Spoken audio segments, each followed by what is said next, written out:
Hey, everybody, and welcome to part three, the final dramatic conclusion of this live watch along of the debate between Matt Dillahunty and Daniel Haqiqatjou, the subject being, is Islam true? So, if you tuned in Monday or yesterday for the live watch alongs, we covered part one and part two of this 3 hour, 40-minute long debate. I'll quickly summarize those two parts for any of you who haven't caught it yet. But if you do want to watch part one and two, the links for both are in the video description below, and you can actually watch the whole debate as well. The link for that is also in the video description.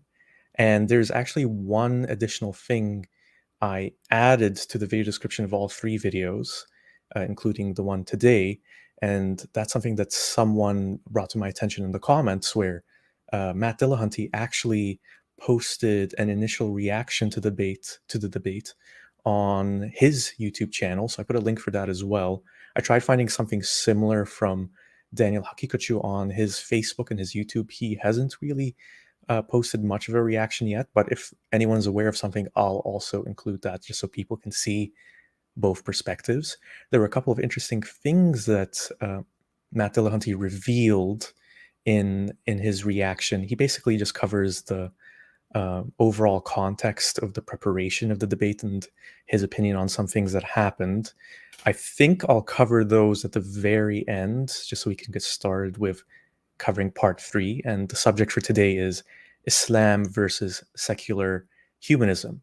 But just to quickly summarize first. So in part one, the topic was is there evidence for God? And essentially, Daniel Haqiqatjou claimed that most human beings have this intuitive belief. They just have this intuition that there is a God. And he kind of settles his case there. And Dillahunty kind of establishes how intuition alone can't really be used as good evidence. And so that was kind of inconclusive. We held a little poll on the first live watch along in the live chat for who people thought won the debate. So that one was 90% for Dillahunty, 10% for Haqiqatjou. There is a poll for today's part as well, part three. I suggest waiting until you watch the whole thing before you vote, but in case you've already seen part three, feel free to vote now or anytime you want. And as for part two, the subject of it was is there a religion more compelling than Islam? Which Dillahunty and I also pointed out is kind of a ridiculous formulation because even if Islam was more compelling than every other single religion, which would be hard to verify anyway, that doesn't mean it's true. So this one was, I would say, a pointless discussion.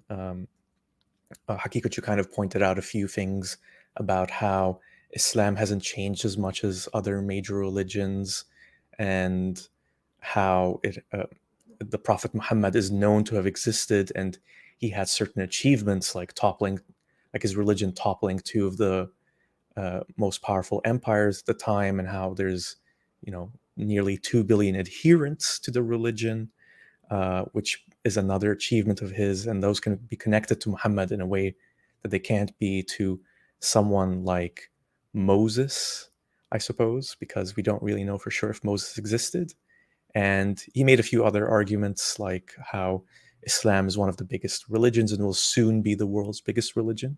And I think this part of the debate was kind of inconclusive because, again, even if all those things were true, and let's just say a lot of people were, really found Islam compelling, that doesn't mean it itself is true. So that one was kind of a dead end.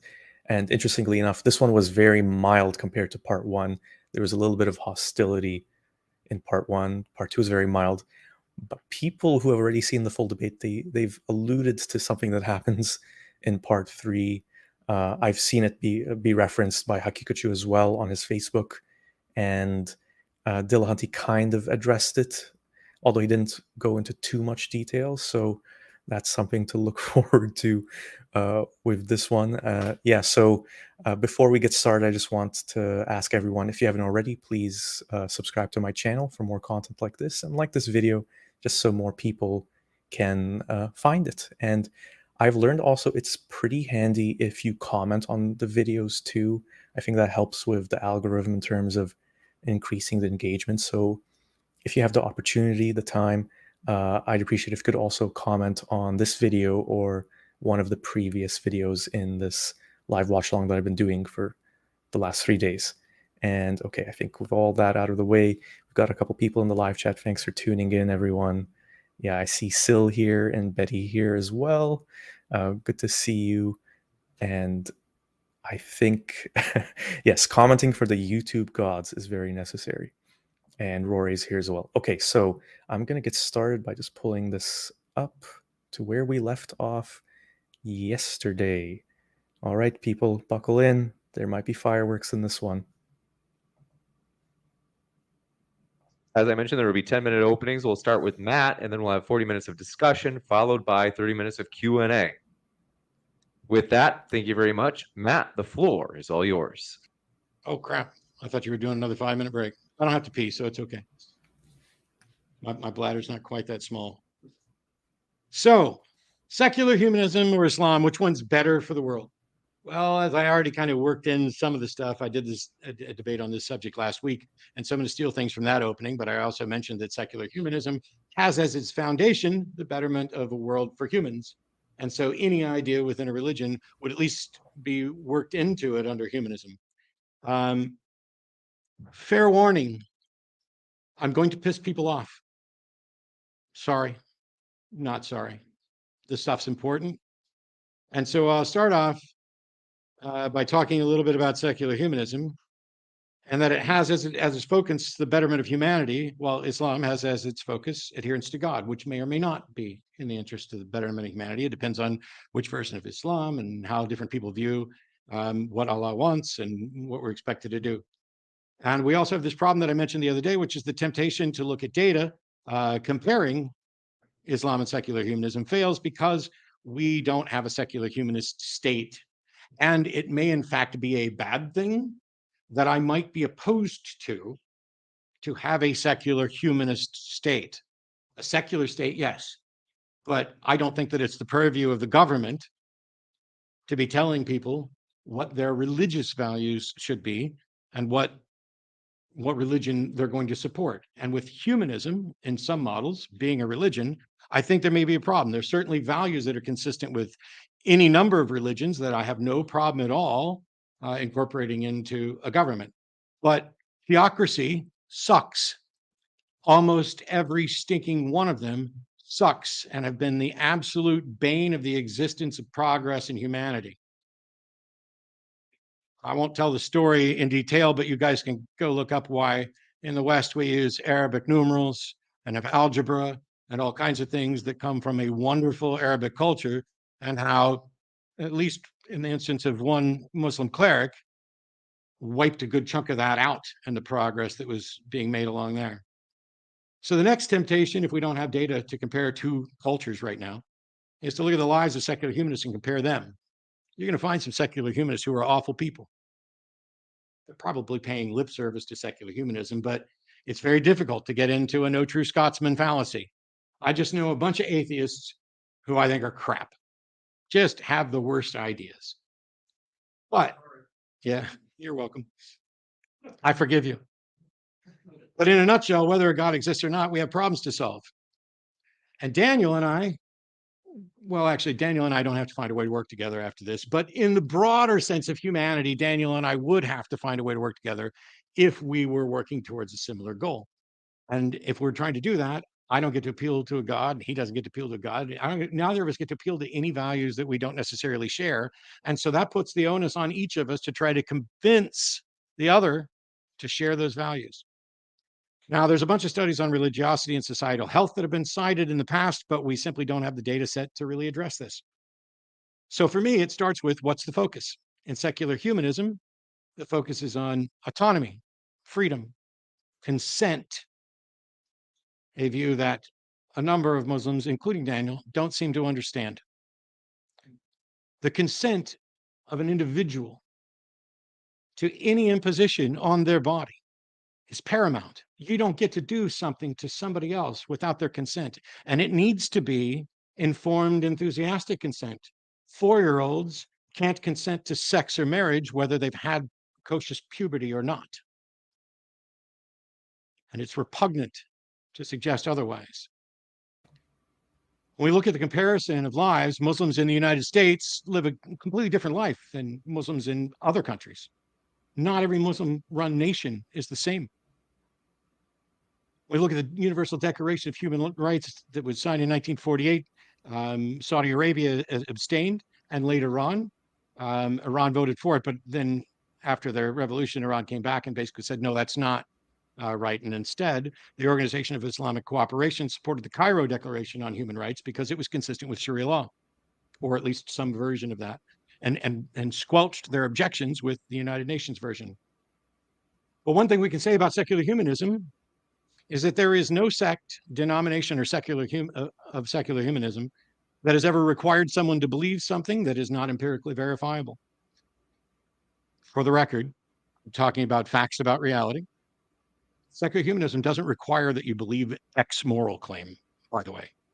It states what its views are, but that's not a requirement to believe. So secular humanists do have beliefs that are not empirical, but there's no requirement that people believe something that's not empirical.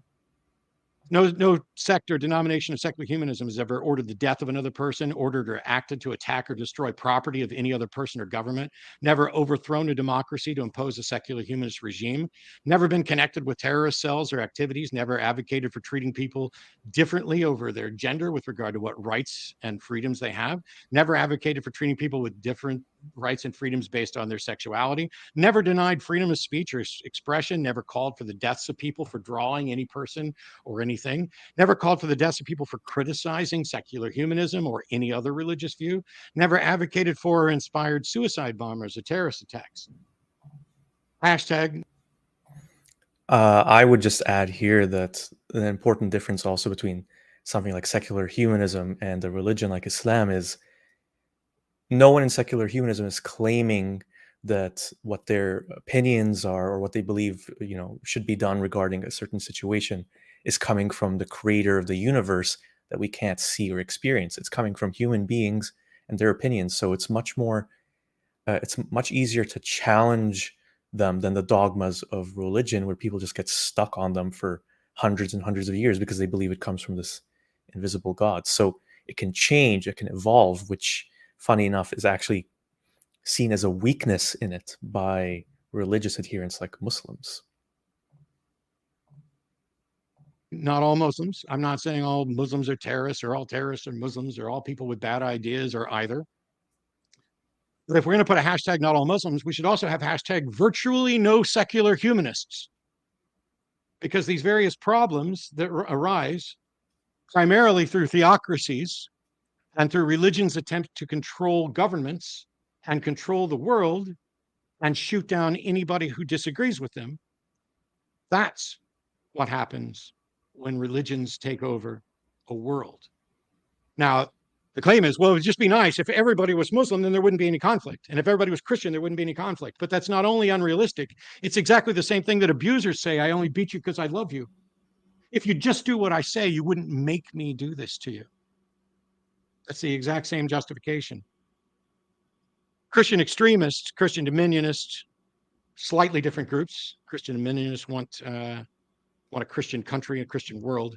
Christian extremists are awful and want worse. Christian extremist organizations are things like KKK, white supremacist, white nationalist organizations. People on behalf of their religious beliefs, not secular humanism, have caused great harm on behalf of their religion. And many will say, oh, well, that's not the true version of our religion. True. We're only a few days out from the anniversary of 9/11. The radical Islamists flew planes into buildings. We're only a few years away from the Charlie Hebdo attacks, where people went in with guns and killed satirists for mocking Prophet Muhammad. Never in my life I'm not an artist. I had no inclination to draw Muhammad or anyone else. But as soon as you tell me that I can't, I will. And I did. And I posted it. Not an offensive, nothing. It was just a normal tracing of an individual that was represented as Muhammad, and I drew it. Was that wrong of me? Was it wrong of me to draw an image of someone that doesn't make any sort of quality or quantitative assessment about them at all? I just did something because a religious group said I couldn't, and they killed some other people for doing it. Between 1979 and 2019, Islamists, hashtag not all Muslims, have been followed by terrorist watch groups and committed 35,000 attacks with 160,000 deaths. That doesn't exist for secular humanism. Not only does it not exist, I'm not aware of any secular humanist organization that has ever been on any terrorist watch list or hate group watch list. And yet that can't be said for Islam, and it can't be said for Christianity. Plenty of groups attached to both religions are in there. Which one's worse? Flip a coin. Primarily, it depends on which one's in power or which one is struggling to gain power. I want to just make a quick point here, and this is where I slightly disagree with Matt Dillahunty, because I really think it's an oversimplification to say that something like 9/11, for example, happened because of Islam.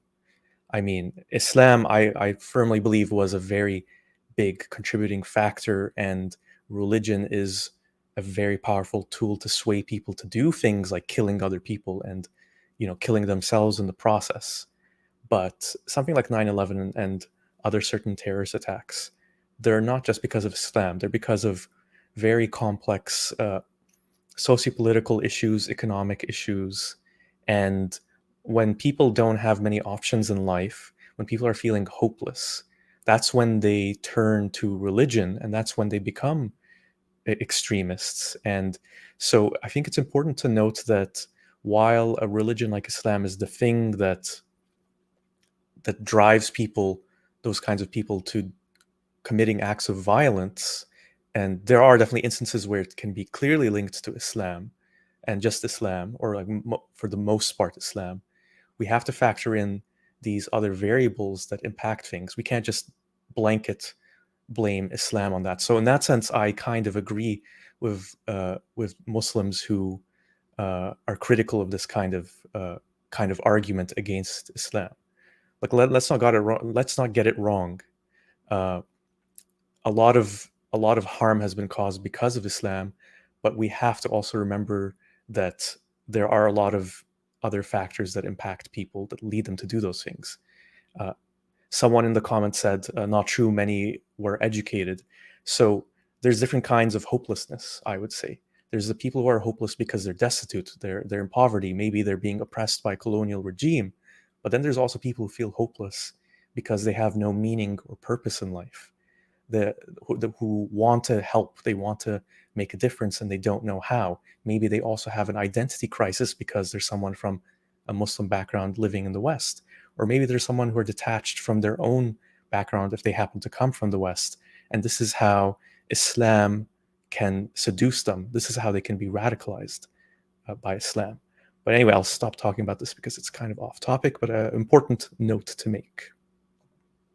None of that stuff exists within secular humanism. And it doesn't exist primarily because of foundational principles of autonomy, freedom, and consent. And that is, I permit all of you to believe as your conscience dictates and to act in accordance with what your conscience dictates, right up to the point where your rights and freedoms come in conflict with someone else. And that is the point which a government is justified in stepping in. The founders of the United States created a constitution that was a living document, and they had a notion of separation of religion and government, sometimes called separation of church and state. They didn't write it in there expressly, but it was included in the letter to Danbury Baptist. The Constitution of the United States was unanimously, or the Treaty of Tripoli was unanimously ratified, saying the United States is in no way founded on Christianity. And yet Christianity is the dominant religion here and is the cornerstone of many ideas of the broken parts of the United States of America.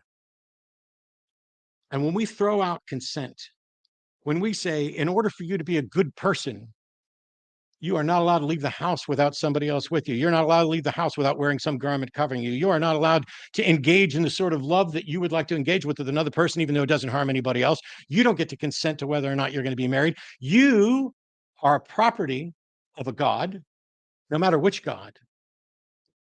You diminish humanity.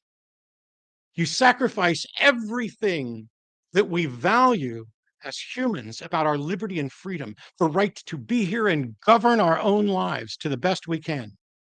You sacrifice everything on the altar of an idea that you cannot prove and that objectively, demonstrably results in harm for people. Thank you very much. Well, thanks for that opening, Matt. We'll kick it over to Daniel. Okay, I was debating whether to mention this at the very end, but I think it might make more sense to quickly talk about it here, and that's what Dillahunty shared in his video reaction to this debate. So I posted the link for that in the video description below. It's about 28 minutes long, and one of the things that came up in it was, and I guess it's kind of obvious at this point, that Dillahunty really wanted to focus on this thing that Haqiqatjou is really controversial for, and this is something that many have mentioned in the live chat in the last couple of days and in the comments, and that's Haqiqatjou's clear and blatant support for child marriage, as is shown by the acceptance by the Muslim community of Muhammad's marriage to Aisha, who was 6 at the time of the marriage and then 9 at the time when the marriage was consummated. So I have a video where I talk about that at length on the channel. You can find it if you just Google Muhammad and child marriage, or sorry, if you just search Muhammad and child marriage in the YouTube search bar. But the important thing to know here is this is why Dillahunty is so focused on this issue of consent, because he's really focusing on that aspect of it. And the other thing I wanted to mention, I'm going to mention a few other things at the very end, but the point to mention here is that Dillahunty actually, I wasn't unsure if he chose to go first or not in each part of the debates. He goes first in every single part. He chose to go first. And the reason he did that, he explained, was because he wanted to just preempt anything that Haqiqatjou could possibly say. And this, we can really see this here by him really focusing on, I would say, the common criticisms that Islam receives, even though Haqiqatjou hasn't said anything yet, but also, most importantly, this issue of consent, which I think, if you are in support of child marriage, is something that really needs to be understood, because I think there's a lot of disagreement on what that consent and what the understanding of a child actually is when it comes to a subject like marriage.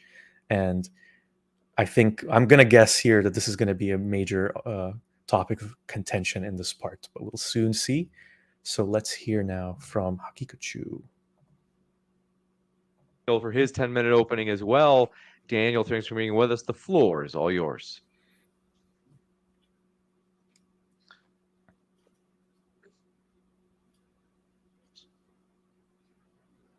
Here's a thought experiment. Imagine there's a company called Pleasure Inc., and they invent the pleasure machine. You strap a person in, pull down the virtual reality helmet, plug in a few diodes into the skull that tap into the pleasure centers of the brain. You pull the switch, and then pure unadulterated bliss. The brain implants and the VR are so powerful that any pleasurable experience you want to have, you can have it. You can satisfy basic bodily pleasures, but the tech is so advanced that you can simulate any desire. You want to vacation on the beach with supermodels? No problem. You want to travel the world and sample cuisine from every region? No problem. Every form of pleasure and entertainment is now at your fingertips. The pleasure machine comes on market and is heavily advertised. People start using it for recreation on the weekends, but the machine works too well. People can't get themselves off of it. Eventually, pleasure machine users are strapped in for 10, 15, even 20 hours a day. They can't stop using it. The constant supply of dopamine is too much to resist. Before the pleasure machine, people had time for their extended families. People would get together with aunts, uncles, cousins. If you had elderly parents, you would take care of them. If you had grandparents, you could spend time with them. But as more people get hooked on the pleasure machine, there's no time for extended family. And let's be honest, what's more fun, fulfilling any fantasy or sitting and talking with grandma? As the pleasure machine continues to spread, the whole concept of extended family dies off. People only have time for their spouse and their kids, but even this nuclear family gradually becomes too much of a burden. The only thing that people want to do is to plug themselves in. Over time, pleasure machines get a bad reputation for disrupting families and sales start to drop. Pleasure Inc. realizes it needs a new strategy. First of all, let's improve the machine so that people don't have to worry about unplugging themselves to eat. Anything the body needs biologically can now be supplied by the machine so that hypothetically you can stay plugged in nonstop. Second, let's get the government to subsidize the machines. We want to make sure that anyone who wants a pleasure machine can afford to get one, even if it takes government assistance. Third, more aggressive marketing techniques are needed. People who oppose the pleasure machine say that it destroys marriage, destroys families. Now they're even saying it destroys cultures and religions because maintaining culture or religious traditions requires people to make an effort, to work hard, to make personal sacrifices, not to mention maintain bonds with others. How can you do any of that if you're strapped into a pleasure machine for most of the hours of the day? In the beginning, religious people used the machines, and then sometimes they'd miss prayers, sometimes they'd miss going to church. Then they start missing major holidays like fasting in Ramadan and other important cultural communal rituals. So the opponents of the pleasure machines now claim that the product not only destroys marriage, family, and culture, but also community and religion. How do we counter that in our marketing? Well, it's hard to deny the accusation, so let's embrace it. Let's tell people that the pleasure machine is actually liberating people from the shackles. Marriage, family, community, and religion are all sources of so much toil and headache. Why bother with that when you can enjoy limitless pleasure? The pleasure machine is the great liberator. Furthermore, marriage, family, and religion are the source of so much pain and suffering. Who doesn't have conflict with parents? Who doesn't have an insensitive spouse? Who doesn't feel judged when going to church or the mosque? To make matters worse, these institutions are also rife with abuse. There's domestic abuse, child abuse, abuse in the church and the mosque. Also, these institutions are rife with unjust hierarchies and inequality and lack of consent. The pleasure machine, on the other hand, is the great equalizer. When you're strapped in, you can enjoy yourself as much as the elites. Everyone is equal in the pleasure machine. This is the marketing we need to push through TV, movies, music, books, social media. And if anyone opposes our product, we simply accuse them of being backwards, irrational, and filled with hate. How can you reject liberation and equality? Are you a fan of domestic abuse? Are you a fan of child molestation, of white supremacy, of religious bigotry? What are you, some kind of terrorist? Pleasure Inc. realizes that the older generations are going to be wiser and won't be the biggest advocates of their product because they have more life experience and know the value of life unplugged. So Pleasure Inc. focuses on the younger generations with targeted ads on TikTok and elsewhere. Pleasure Inc. also wants its message of equality and liberation to reach youth in schools. Let's make sure that all schools raise awareness about the benefits of using the pleasure machine and how not using it can cause pain and suffering in life. Adoption of the pleasure machine continues to spread at a rapid pace, and Pleasure Inc. decides to break into new markets internationally. The only problem is many countries are banning the pleasure machine. They don't want their societies being disrupted, their cultures and religions being wiped out with the introduction of this technology. But due to heavy lobbying, Pleasure Inc. has infiltrated every level of Western government, and they leverage their connections to pass new international law. The new law is that every nation must allow their citizens to buy a pleasure machine. Not only that, but every nation must subsidize the pleasure machine to make it available to every citizen. This is a moral imperative. Why? Because the pleasure machine, as we know, is the great liberator and the great equalizer. If nations don't facilitate access to the pleasure machine, that's a violation of human rights. Every human must have access to the pleasure machine, and only the most evil totalitarian regimes would keep their people under the boot by not letting them entertain every single desire. Despite the new international laws, some rogue nations continue to resist. These nations are portrayed as terrorists and human rights violators in the media. The news shows images of little children covered in dirt, little girls crying. Look at these poor, suffering children. What kind of evil monsters would prevent these precious darlings from using the pleasure machine? We need to impose sanctions on these countries. Even if half the population dies off due to starvation, that's a price we're willing to pay to make sure the other half of the population gets access to the pleasure machine. And if these terrorists still refuse, we'll just have to use military intervention. We don't want to use bombs and tanks, but that's the price for spreading freedom. Once we've liberated the nations with the gift of the pleasure machine, we have to make sure terror groups don't revolt, so we can install puppet dictators who brutally stifle any dissent and make sure access to pleasure machines remain uninterrupted. It's also critical that we enforce anti-extremism laws. The opponents of the pleasure machine advocate traditional institutions of marriage, family, gender, community, religion. We have to silence these agitators by labeling them as extremist hate mongers that inspire violence. We can put them on watch lists, ban them from travel, maybe even indefinitely detain them on spurious charges. Now, we don't want to stifle all debate about the pleasure machine, of course. That might make us look too obviously totalitarian. So let's allow people to debate the pleasure machine, but in a controlled fashion. We'll set up two sides of the debate. The progressives will argue that people need to use the pleasure machine 24 hours a day. The closed-minded, old-fashioned conservatives will argue, no, 24 hours a day is degeneracy. People should only plug themselves into the pleasure machine for 18 hours a day, like the good old days. The pleasure machine continues to proliferate until every person is plugged in nonstop. The technology also advances so that a bulky machine is not needed. The tech can actually be implanted into the body. The last remaining resistors say that this is the end of the human race. Human life as it was known for millennia is over, and even the human body has been transformed into a transhumanist abomination. All humans are now subjugated by this all-controlling totalitarian system. But Pleasure Inc. scoffs at all this and says, how could we be totalitarian when we give people everything they desire? Sure, people can't change the overall system and we impose it on them by brute force, but that's okay because it's all for the greater good. So that's the metaphor. The pleasure machine is the secular humanist ideal. Human life should be. Oh my Lord. Oh my God, if God exists. That was something. Okay, so that was the infamous pleasure machine segment that George, friend of the channel, who actually brought this whole debate to my attention, was mentioning a couple of times. He was checking in, I think, yesterday to see if we reached that point yet. Hi, good to see you, George. That was incredible.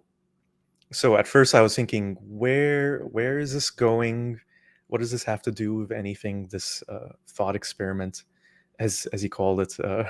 Rory makes a good point. Is he debating or advertising here? And hi, Roxanne. Thanks for joining in. Roxanne says, just managing to watch now. Keep hearing pleasure machine. Is that something I should Google? I'm scared too. I'm scared as well what would come up when someone Googles Pleasure Inc. So he's going to explain, I know, in a moment, why, like, what the metaphor is here. But I mean, I think this is so revealing about the caricature, the ignorance of atheism and secular humanism that certain religious people have, and in this case Haqiqatjou has. And I've heard this kind of argument time and time again. Like, basically it goes that one of the key reasons why so many people are leaving religion and becoming atheists is because they don't want to follow the commands, the restrictions, the rules of whatever religion the theist happens to believe in this case, the rules of Islam. So the idea is that atheists or ex-Muslims like myself, if I want to just talk about ex-Muslims specifically, we're hedonists. We just want to go around doing whatever we want without any kind of limit. We want to go around having sex as much as possible. Who cares if we, rob and steal from people, whatever, we just want to have fun. And so the perception is that there's this whole other alternative life view that secular humanism is promoting, that is, only care about yourself, to hell with your family, to hell with your community. Just do whatever feels right for you in the moment, and the consequences, who cares about the consequences? Just enjoy life. And this is what this Pleasure Inc. is kind of advocating for. And I'm trying to think of what his inspiration was for this. It does kind of make me think of some ideas that I've seen in some movies, like Inception. If any of you have seen the Christopher Nolan movie Inception, there's people that they use these pods, I guess, to escape into the world of dreams, and they spend more and more time in them. They don't want to go back to the real world. I guess it's the same kind of idea. You see it in something like the Steven Spielberg movie Ready Player One from a couple years ago. So I guess that idea has kind of been around, and as we increasingly go into video games or the online world, I can see where the fear is coming from certain religious people. But to say that this is due to secular humanism, and to say that people who are atheists or secular humanists don't care about family, that they don't care even about marriage. I mean, some might not care about marriage, but I think all of them care about community, and the vast majority care about family. What they've discarded is the other thing he mentioned, which is religion. And this just shows how he values those things, and thinks that all these other people don't follow his religion suddenly don't, just because they don't follow that religion. I think this is like a complete and utter and ridiculous caricature, and I want to see how he tries to justify it here. Be structured around the individual pursuit of happiness and pleasure. This requires liberating people from all social norms and obligations, because our obligations to others hinder our individual happiness. Technology can be used to free us from these obligations and facilitate our individual happiness. The pleasure machine represents this taken to its logical conclusion. Every time humanists tell people to throw off their obligations to others in favor of pursuing individual happiness, they're essentially pushing the pleasure machine.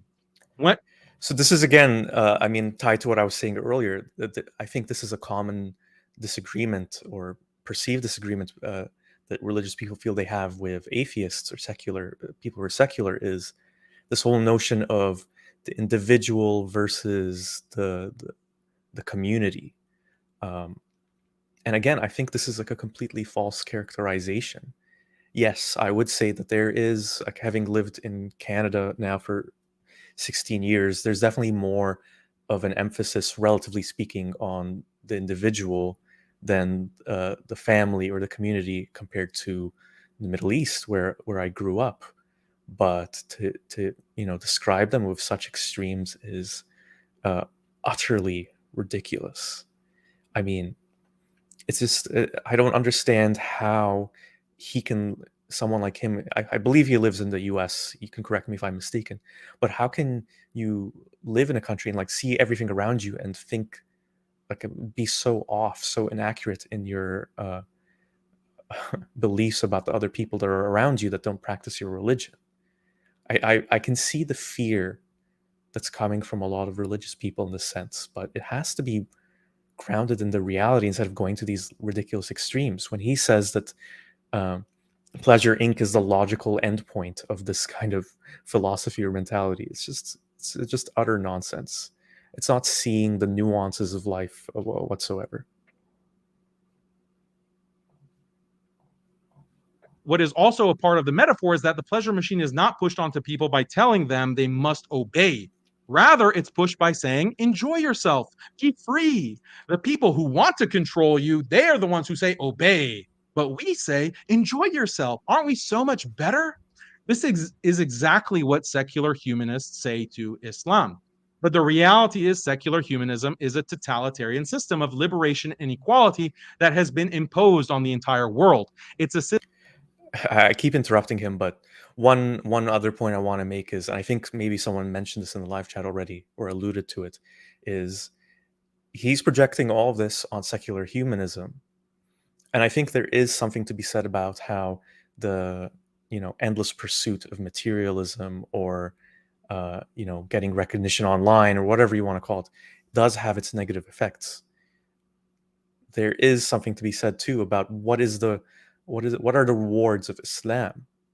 I mean, Islam promises you all these rewards in paradise after death if you follow the rules here. So, and it does also behave in a way which you can describe as totalitarian, because it's telling you to obey, to submit, and to live your life according to these rules, and you can't stray from them or you will be punished.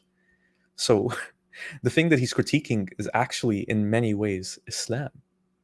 And it always boggles my mind how there's all these things that Muslims will criticize in this the mortal realm, on this, in the dunya, this world here, and yet those things will be able to enjoy them without guilt or fear of punishment in paradise. So I just wanted to make that point too, but I'm going to stop interrupting him just to let him finish his thoughts. System that gradually, and I emphasize this, gradually destroys basic human institutions like marriage, family, community, religion, and ultimately the human race itself. And whoever resists it is considered a fundamental extremist who must be brought to heel. Islam also cares about individual human happiness. But Islam sets limits because there are other institutions and norms worth preserving. Institutions of marriage, family, community, religion, and the human race itself. This is why it is far better than secular humanism. Thank you very much for that opening, Daniel. Folks, if you're watching, I want to remind you, DebateCon 4 is coming up this November. Who is saying that there's no limits outside of a religion like Islam? Who is saying that secular humanists or atheists or whatever you want to call them don't have any limits in terms of how they live their lives? It's because we don't claim that an objective God is the one giving us those limits. We still have limits. It's completely ridiculous. November 4th in Dallas, Texas. You don't want to miss it. Check out the description box for the link for that conference.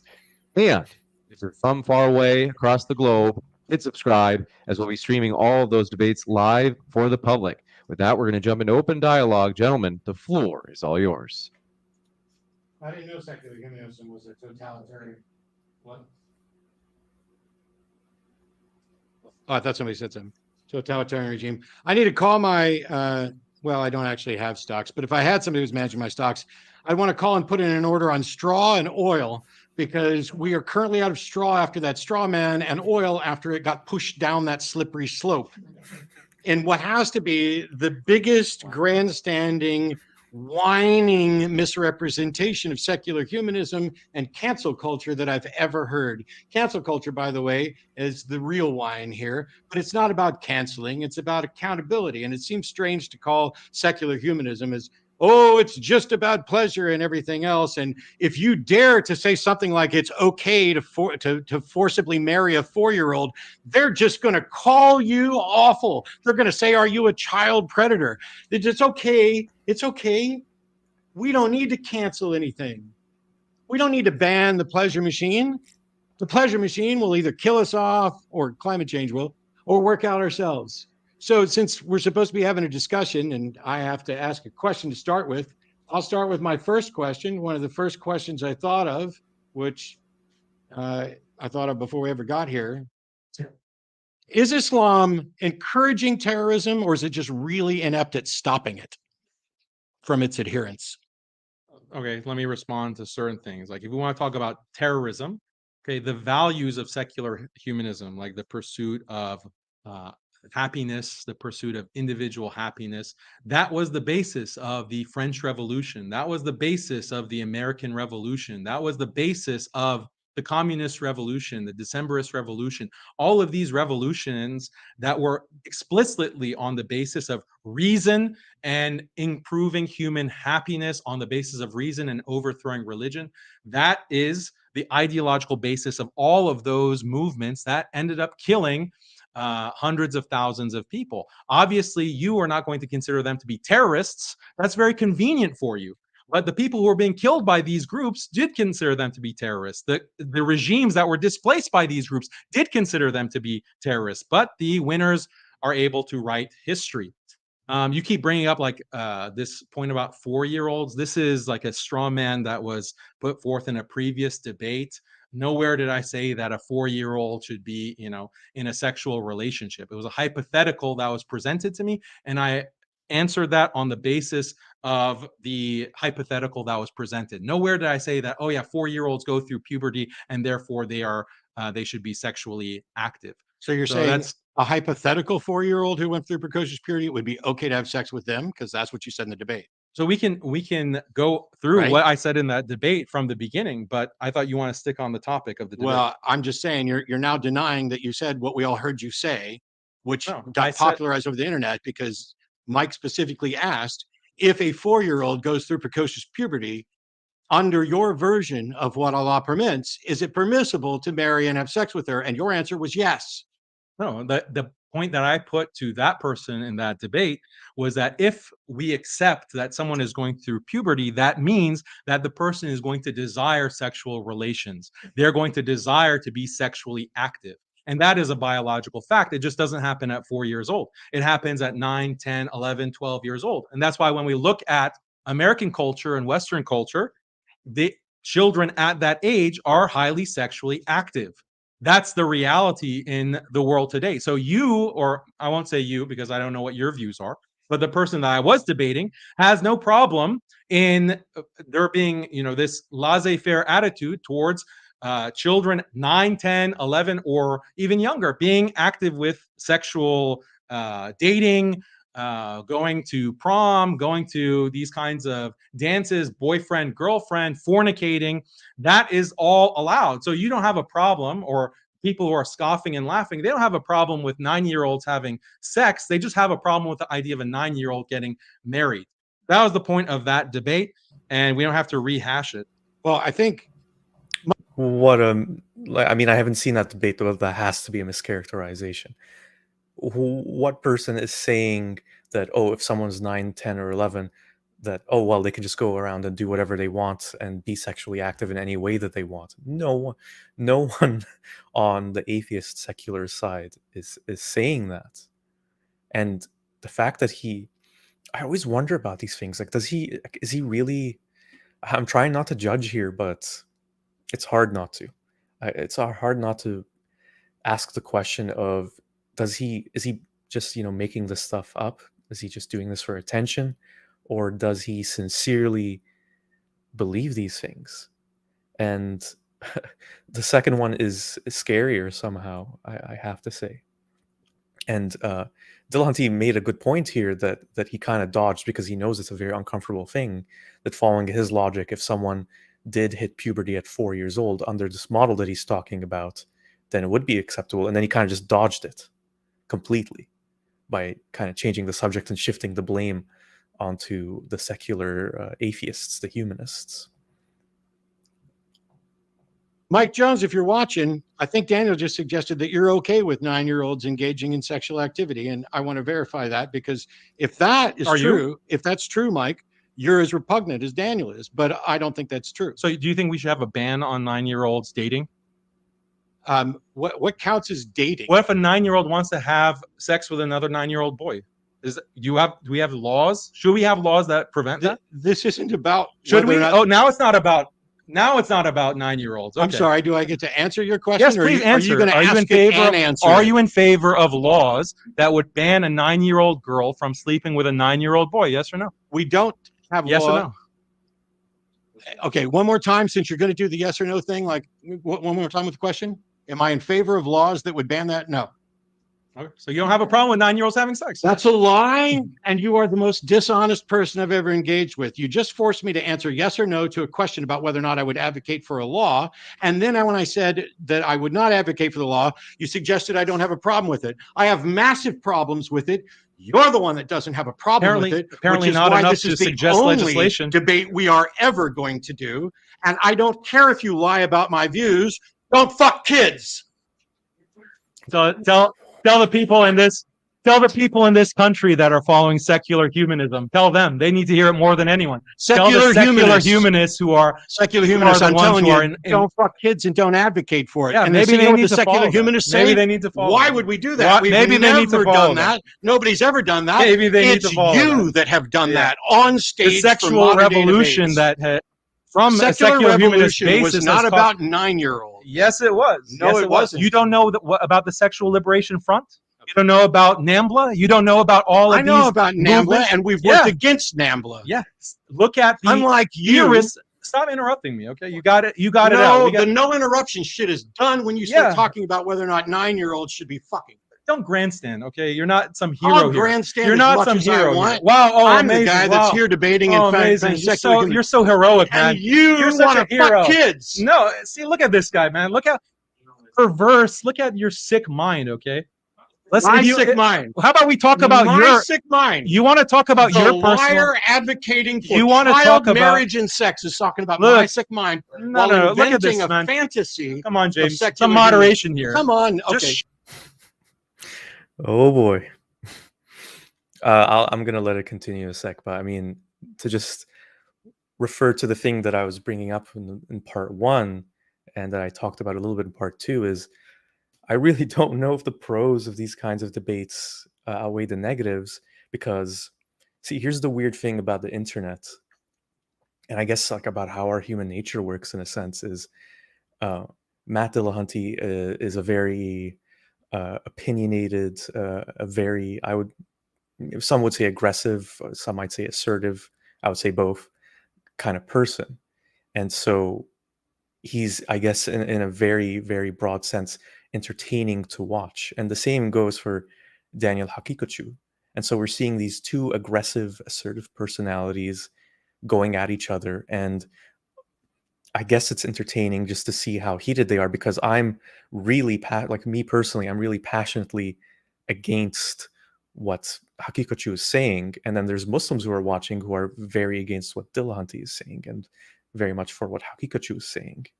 And so we're just watching right now this yelling match. This no longer has anything to do with the subject they were talking about. This is no longer a debate. It's not even a conversation. And these are the kinds of debates, I can't say always, but there's many instances where these are the kinds of debates that get more attention because they're controversial, because there's this thrill factor of seeing these two people yelling at each other. And I mean, I have to be honest and say that both of them are clearly in the wrong here. I get it. What Dillahunty will say is, this is a person who's advocating for having sex with a child, who's saying it's permissible. And I do get it, but what is to be gained from him cursing and yelling at him right now? So in that sense, I think both of them are culpable in this. I don't know what other word to describe it with, but stupidity. What is gained from this? Like, these are people who are, I assume, paid to debate and speak publicly, and this is what they're doing. Really, really kind of embarrassing. Shouting the F word is not an argument. Just shouting the F word. And neither is saying we should let 9-year-olds marry. Yeah. So we don't need to talk about personal life, okay? You don't need to make any accusations against me. I don't talk about your boyfriend, so don't talk about me. So the thing about this whole argument is that the whole point of this debate on secular humanism is individual happiness, the end-all, be-all of human morality. Your whole argument has been that we need to do what's best for humanity. The question is, what is actually the best for humanity? Is unhindered pursuit of personal individual happiness going? I just wanted to quickly address something here because he did quickly mention it. I was wondering if I should mention it. So someone's asking in the comments, is Matt Dillahunty gay? As far as I understand it, he did talk about this in his reaction video. He's not gay. He has a partner, and he talked about how Haqiqatjou mischaracterized his partner as mischaracterized their gender. So I don't understand. Like, this is just like juvenile, boys in school kind of stuff. And yeah, great point here from Gary in the comments that I enjoy the Matt, but his debating techniques can really distract from his points. And someone else in the live chat clarifies here. Again, I'm not sure if this is correct, but they, in case they know more than I do, Matt's girlfriend is a trans woman. Okay, so I guess that clarifies what's going on here. And again, like, it's just so juvenile, and definitely intended just to antagonize. How very Muslim of him, by the way. Yeah. Going to cause the best for humanity overall? And I'm saying no, because there are other values and institutions that are worth preserving. To be a married person, you have to sacrifice. You cannot be selfish and only care about your own desires or your own happiness. You have to look at a couple, a marriage. Same for a family, to preserve a family with parents and children. Again, this is like a completely false characterization. Who's saying that secular humanists think that you shouldn't sacrifice, and who's saying that the only ideal or principle is the pursuit of individual happiness? There's a whole confluence of things that he's just ignoring, and he's just focusing on this one thing, this hedonist, completely selfish, narcissistic viewpoint of secular humanism. My. You have to be concerned about a collective. Same with a community, same for society. There is a conflict between the pursuit of individual happiness and what will make me personally happy versus the needs of these other institutions. I have to sacrifice, and sometimes I have to do things that I don't actually consent to, yet it is for the greater good of humanity. That's the main problem with secular humanism, is that it prioritizes individual happiness. So I don't know why you're thinking about my girlfriend during the debate, but she says thanks. Now, back to secular humanism. See, one of us Oh, showed sorry, up. I thought you had a boyfriend. I didn't realize. Wow, Keep wow, going. wow, wow. I didn't realize. You didn't realize? You're a liar. You're I a didn't fucking liar. You're a fucking liar, and you want to fuck kids. I thought you were. Are you gay or not? I'm not. What is this? This is incredible. I did not expect it to be this bad. The level of hostility, and the sad thing is that even though Haqiqatjou is clearly the one who's trying to instigate and provoke, Dillahunty is just giving him what he wants by just saying what he's saying. This is again, I don't know what to say. This is really sad to see. I'm not gay, but if I was gay, I would be happy to say I was gay. Okay. Anybody here think I would have a problem saying if I was gay? He's if I was accusing gay? me of committing. No, because it doesn't that's matter. appropriate, James. This is one of the things that If you're gonna let him hurl the F word at me, I can hurl the F word at whoever the fuck I want, fucker. look at this. He's not personal, but I'm It's not a magic word. He was going to respond to you, Daniel. No, he's saying highly offensive things to me right now. You just referred to my girlfriend as my boyfriend, but I'm the one hurling highly offensive things. You know what? I'm just learning something right now. You're a liar. Let's just get back to this. So one of us showed up today to debate 3 topics, and I'm the only one that addressed the first one. The second one, don't care that much about, because what's compelling doesn't have any impact on what's true. But the third one's important, because is the world better under secular humanism or under Islam?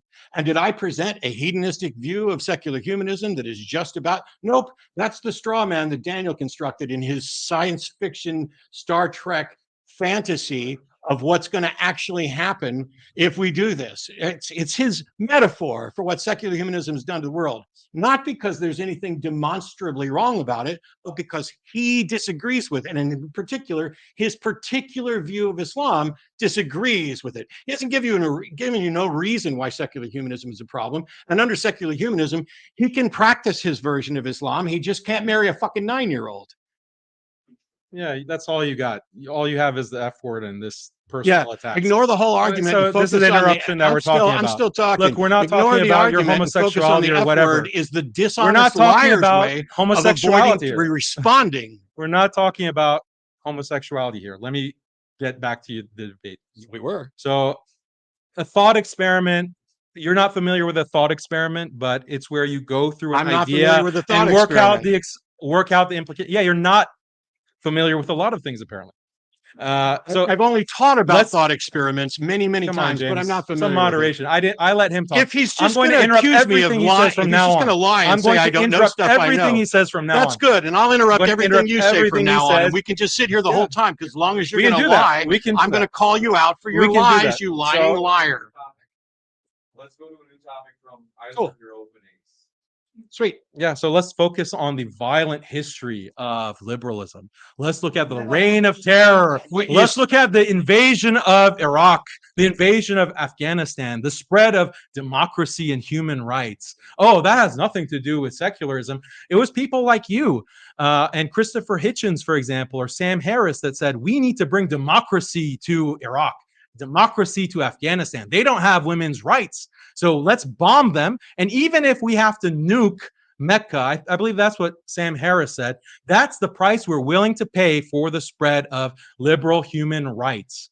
Those people all claim to be humanists. They all claim to be fighting for the benefit of humanity. They all claim to be fighting for liberation and equality and consent and women's rights and gay rights and transgender rights, all of these things that claim to be part of your value system, they were also advocating. But you conveniently, like all of these atheists, want to wipe your hands of that. That's a complete cop-out response. The values that you uphold are a part of the values that were spread throughout the world by force, brutal, violent force. And I mentioned many historical examples up until today. It's still happening. It's still happening with an international human rights law, Universal Declaration of Human Rights. It's all based on secular humanism, but you don't want to take ownership of that. That law is imposed. If you violate the Universal Declaration of Human Rights and international law, the UN will place sanctions on you. You have a Security Council that will punish you as a nation and starve you to death because you do not uphold those specific values. The analogy or metaphor with the pleasure machine is exactly correct. This is exactly what happens. They will bomb you, starve your children to death, and say, look, we're just trying to liberate you. We just want the best for humanity. That's why we have these laws. We are creating an international order of rules, and it's a rules-based order, so obey or you will die. That's the history of secular humanism. You don't want to acknowledge that history.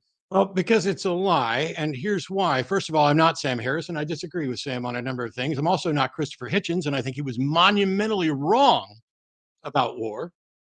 And while I served in the military for 8 years, I have massive objections to what our Christian-led country did to try to put democracy everywhere. They fucked the world up. And what they did was they helped create more people who hate this country and more people who are now compelled to become jihadis than to become secularists, because the United States is not secular humanism in action. And in just the same way that he represented the United States Revolution as if it was the principle of secular humanism didn't exist until 1963 with the first Humanist Manifesto. You don't get to saddle everything that isn't Islam under secular humanism. And as secular humanists are here in the United States, fighting for equality and freedom that allows you to be a Muslim and Mike to be a Christian and me to be an atheist. It wasn't secular humanism that sent people out and tried to conquer Iraq.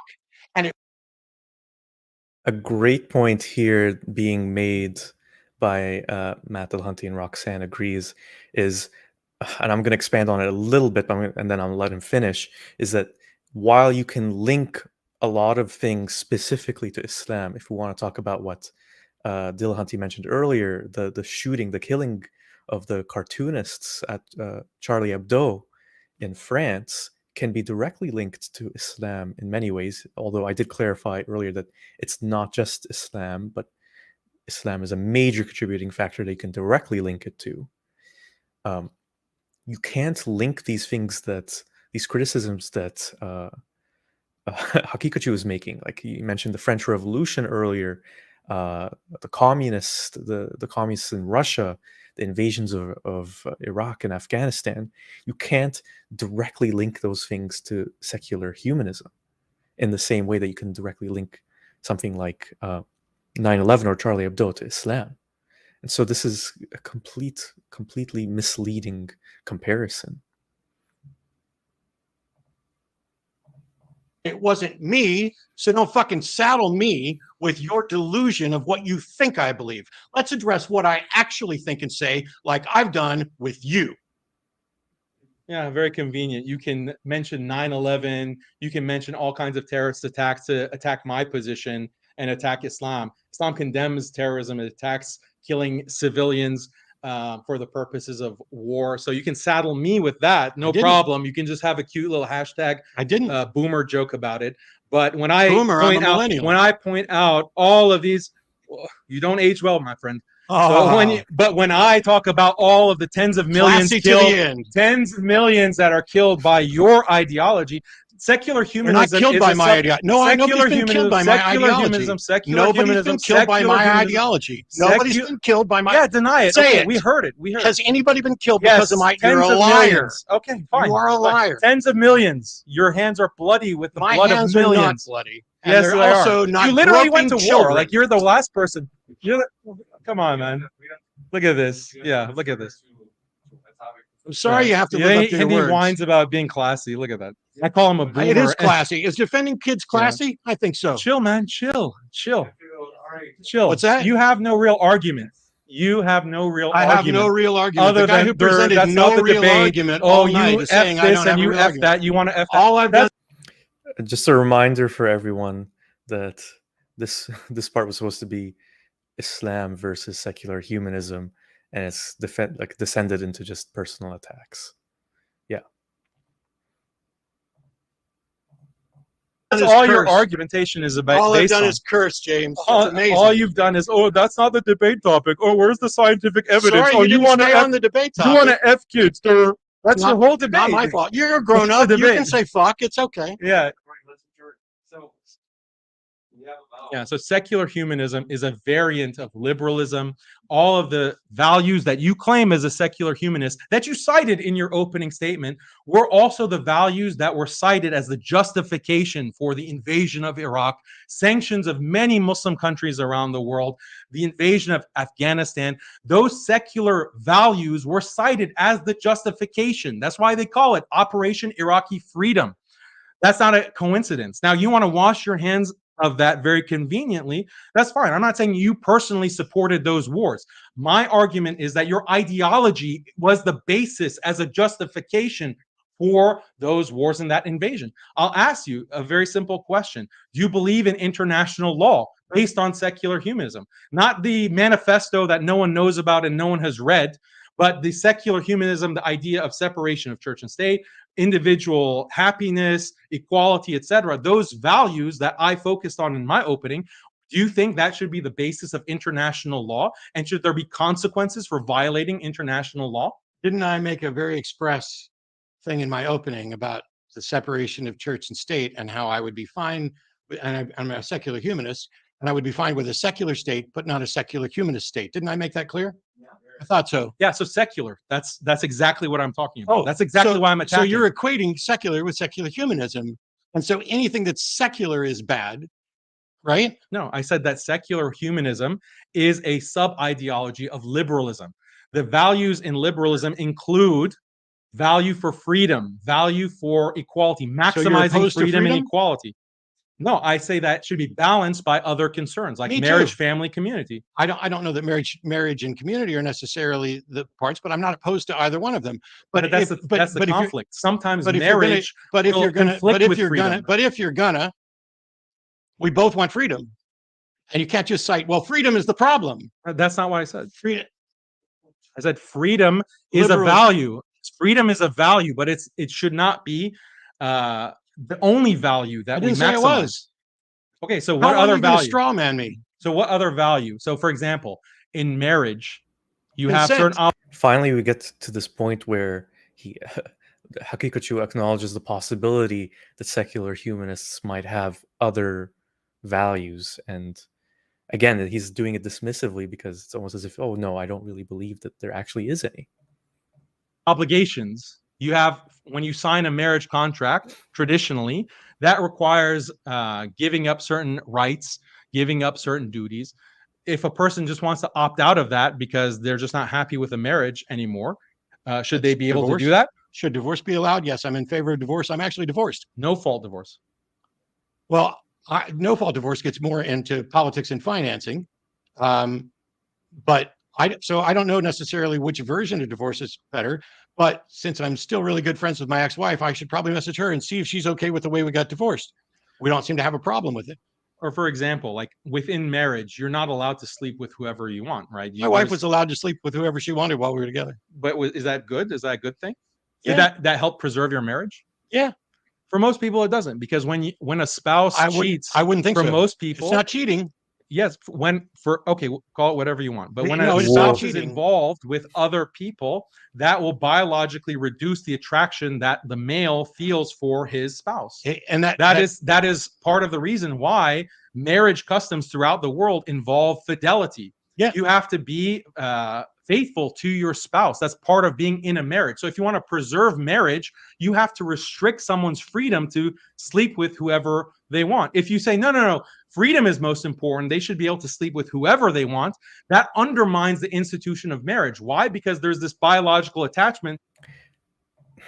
Again, this is, I guess, just like a difference in life philosophy and values, I suppose. But for me, and I think Dillahunty would agree, is what's most important if two people are married is what they both agree and consent to, whether that's an open relationship or one where it's not open and they can only have sex with each other.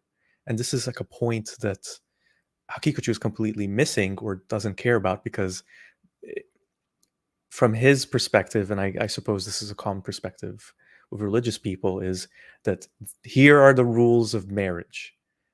You can only have sex with your spouse, and that's final, and there's no room for your own agreements or your own feelings on the subject, but you and your partner, whoever it is. It just is what it is. And someone makes a good point that there is polygamy in Islam, so I guess that's their workaround, where you can only have sex with your wife, but you can have multiple wives, but only if you're a man. Yep. That's destroyed when your spouse sleeps with other people. Yeah. So this notion that I have no problem with marriage. I have no problem with people being in monogamous, committed relationships. I'm in one now, and I've been in one before. The notion that your marriage is right for everybody else is problematic. There are plenty of people who have marriages that are different. There are sometimes two men who get married and it works out. Two women get married and it works out. Evidently, there's some polygamists that do it and it works out. I don't get it, because it's not me. It's not anything that I want to participate in. Well, but the whole premise was, do you value marriage? Not you're okay with marriage. Because if you value something, then what kind of policies would you put in place to preserve that institution? I think that an institution that has to be preserved through policy probably isn't nearly as valuable as you think it is. Okay, then what about the policies for scientific education? Like, what if there are countries that are like, we don't need any scientific education, there's only religious education, and actually we're not going to educate most of the population? Would you have a problem with that? Should there be a policy in place that, no, every country has to implement this type of educational model? I don't think I get to decide what model another country does, but I can certainly speak out about how they may be harming or depriving their citizens of a robust education by denying it. I would prefer that they permit it and then allow freedom. That's the thing. That's the thing with freedom. If you want to say, oh, we should deny this type of education because we want to preserve this particular society, that's a problem. That's the problem that you built your entire metaphor around, is there are freedoms that you don't want to allow because you're terrified of what will happen in the world if you allow them. You don't get to decide for the world. And that's why secular humanism is better than your version of Islam. Because you get to keep thinking this and living the life that you and whoever you convince to actually be with you want to live within reason until they come in conflict. And then somebody's got to step in. So is there any obligation for children to go to school? I am a fan of providing required public education. So it's required. So you're a fan of imposing without a child's consent that they be placed into schooling. So where they learn, education rapist. Where they learn. Yeah. So you don't believe in consent. Yeah. Yeah. Laugh it up, you. So here's the thing 300-pound gorilla Here's the back thing there. that Daniel doesn't seem to understand. So yeah, Here's the thing that whenever Daniel you get doesn't- caught here's the on thing that Daniel doesn't inconsistency, seem you to- make a joke or Here's- you blast the F word. Whenever you're caught out on an I'm not caught in inconsistency, inconsistency. you just If you blurt let out me the finish. F word. You Every make a time- joke for your plant to laugh Every at. time like I have a back there. good point that he knows Whenever is coming, you don't have he an tries answer, to talk over me. whenever you don't have an answer, you have to make a I dumb have an joke, answer. a If you boomer shut the joke. fuck up, I tell you. Oh, big man, come and say that right here. Trying to say it right where? Here. All right, relax. Just relax. I don't do anything. I'm not violent. Go ahead, Gentlemen. Sit up here and so loud. do it. All right, I'm saying I have an answer. sit down. Sit down. Okay, I'll sit down. You said Sit that down. to come over there and say it. I'm Yeah. not violent. I would never do anything. You can't violent. respond to any point. You just make a joke. I can't respond to any So point you 'cause do won't believe shut the in fuck schooling up. rape. So You believe in do you in want an answer? Or do you educational want to rape. keep pretending that I don't You're have a, you're Do a you want believer an in answer? You don't educational want an rape, answer. okay? You don't want an answer. I is the bet truth. your boyfriend finds you He really doesn't want an attractive. answer. He doesn't want an answer. He'd rather pretend I don't have You one. believe you're a fan of educational rape. Do you want an answer, or are you going to be pretending I don't have one? Because I fucking got one. Just no one looks good in this, do they? No one looks good. I mean, this is my first real lengthy experience of Haqiqatjou. I've seen clips of him before, and I've seen little videos he's done, but this is the longest. And what an awful human being he is. I know that's very judgmental, but it's very clear from this. Just the way he does all these little personal attacks. I don't know if you've been noticing the frequency of them. Even after he clarified that he has a girlfriend, he still calls her his boyfriend. He calls him a 300-pound gorilla at one point. And by the way, another thing to mention is the weird comparison he made between making education compulsory without a child's consent and gotcha, you're inconsistent there, is such a silly oversimplification that's completely missing the point. There's a huge difference between making education compulsory and allowing a child to give consent to getting married when they're potentially 6 years old. That's just ridiculous. Okay, how much of this is left? I mean, I don't know what if there's much more benefit that's going to come from this, but I suppose that was the big highlight moment as well. Dillahunty talked about this in his reaction, the accusation that he came over aggressively or violently to Haqiqatjou. Having watched it now, he did walk over, but he didn't come in with any visible violent intent. But at the same time, it doesn't look good. It just doesn't look good to do this. And yeah, I mean, this is the thing with Dillahunty. As much as I admire a lot of what he says and how he communicates ideas, this angry, temperamental side of him, I don't think it does any good. Yeah. You said it. You made a joke, but that's the reality. You're a fan of forcing children without consent to go into schools where they will be subjected to a scientific worldview that will affect their entire lives at the deepest level. You have no problem with the lack of consent in that situation. How terrified he is of my answer. And he wants to prop up his straw man again about what I'm actually saying. Yeah. Here's the thing that Daniel doesn't understand about consent and about parenthood. Parents don't own their children. You don't. You are the caretakers of those children. You are instilled with a responsibility to raise responsible members of society and to teach them the minimal things that they will need to carry on a productive life when you're not around. One of the ways that we do that is through a tax-supported public school system, because parents are not equipped to work multiple jobs and teach their kids quite often. Some of them aren't qualified to teach their kids at all. And so we come up with a standardized curriculum that we put in public schools, which represents, in some cases, at least the bare minimum of reading, writing, arithmetic, things like civics and stuff like that, because those are the things that kids are going to need to know when they come to be responsible adults, when it's time for them to vote, when it's time for them to decide if they're going to join the military, when it's time for them to choose for themselves as an act of freedom what religion, if any, they wish to follow. That is why I'm not only a fan of public education, I'm not only a fan of compelled public education, I think that raising the next generation of kids to understand how the world around them works so that they can function well within it is a moral duty. There's your answer.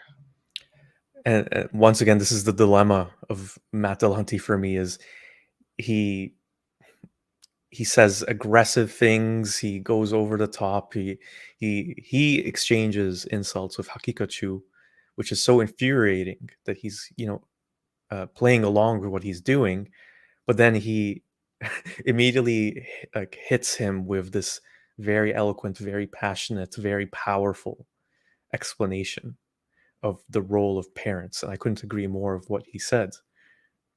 Again, like, this is the thing with Dillahunty: you have to take the good with the bad with him. Yeah, so you're a fan of educational rape. Basically, you believe that you should compel children to go into these school systems where they're taught your atheistic standards of scientific evidence, the only things that are true that can be scientifically proven. That is justifying atheism. You're indoctrinating children with atheism within those school systems because you're teaching a scientific worldview. There is no choice that parents should have in that. There's no choice on the part of parents. That system is imposed. You have no choice as a parent. In certain countries, in the US, we still have homeschooling options, but they're fighting to, liberal, secular humanists are fighting to actually destroy that option. You go to a country like Germany, you go to a country like Sweden, bastions of secular humanism, they also have banned homeschooling. You have to put your children into these secular schools where atheism is the ground assumption. Not Islam, not Christianity, not Buddhism, not Hinduism, atheism. So this is non-consensual. It is quite violent, because if you don't send your children to school, the police will come and bust down your door and take your children by force. And this is what has been happening to Christians and Muslims in Sweden. It's a quite a heart-wrenching sight to see the police bust down the door of Muslims and take children in the name of secular humanism. You are not putting your children in schools, therefore we are going to take your children away. This is the reality of secular humanism. Yeah, go ahead and wipe your hands. Oh, that's not literally me. But you said you're a fan of compelled education. So you're a fan of these types of policies. Yep. Yeah, there you go. This might be an opportunity to go into the Q&A. Let's do it, because I'm ready to go home. You got it. Folks, if you want to come up on this right side of the room. What a disaster. What a disastrous end to this whole debate. So let's see, we've got like 40 minutes or so to go here. I don't know if I'll watch the whole Q&A, maybe just the beginning of it. I didn't realize there was such a big Q&A component to the length, duration of this debate. So we'll watch some of it. But before we get to that, I just want to remind everyone to like this video and subscribe to this channel if you haven't already. You can also support what I do here with a Patreon donation if you'd like. There's a link to my Patreon in the video description as well. I'm not sure if I'll do another live watch along of this kind of debate, this kind of contentious debate again. I think I can conclude now that while there were a lot of interesting things in it, and then parts of it, I will admit, were entertaining to just see the two of them going at each other, for the most part, I just feel like really frustrated and sad, and I feel like a lot of it was just a waste of time. Although I think there's a lot to be learned from watching these two men speak. You get the sense of what Haqiqatjou is all about here. You really do. And Dillahunty speaks very eloquently about a whole bunch of things that are worth watching, I would say, but you can find him talking about them elsewhere. So I would say negative review for this debate overall. Let's see what people are saying in the poll. So there's a poll in the live chat. Who won part 3 of this debate, Islam versus secular humanism? You can vote for that now if you haven't already. I'll give you a moment to do that. Right now it's at 89% for Dillahunty and 11% for Haqiqatjou, which is kind of where it was at for part 1.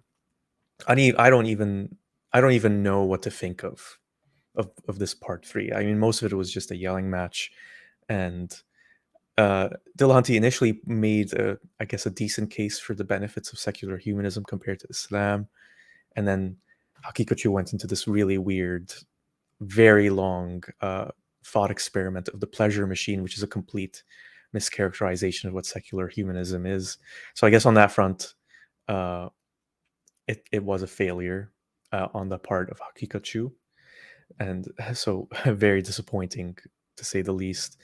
Let's see if there's any more votes. No, looks like that might be it. So 89% for Dillahunty and 84% for Dillahunty now, 16% for Haqiqatjou. Oh, it's changed again. It keeps going back and forth.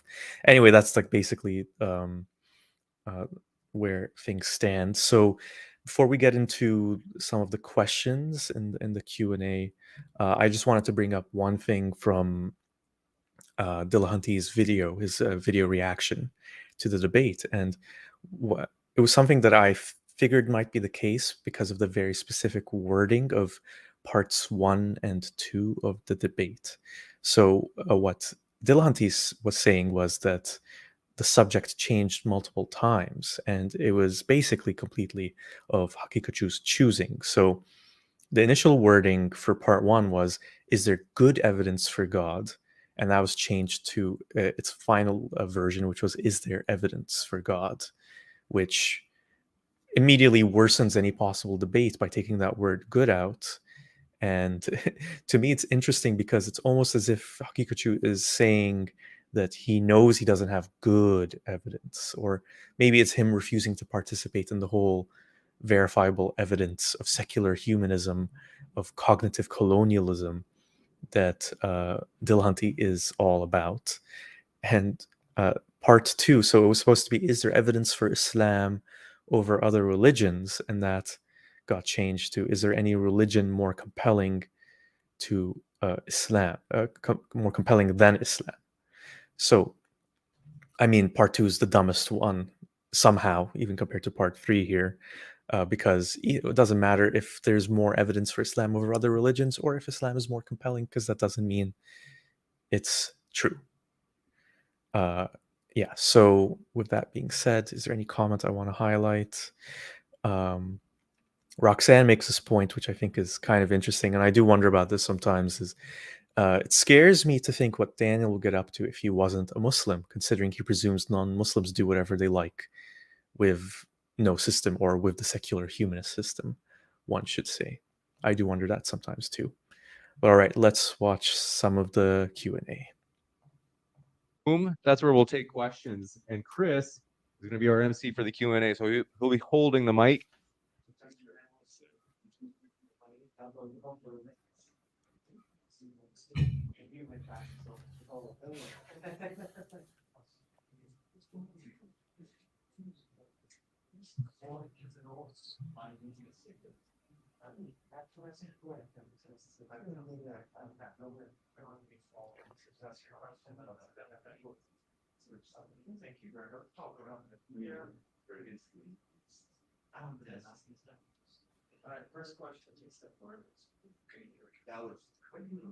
Okay, so one of these speeches was out. Yeah, guys. One of these speech was about populism and how a lot of people believe in God, but how does people believing in it make something true? Yeah, so do I have to repeat it, or people hear it? If you could repeat it, because I was distracted and did not hear.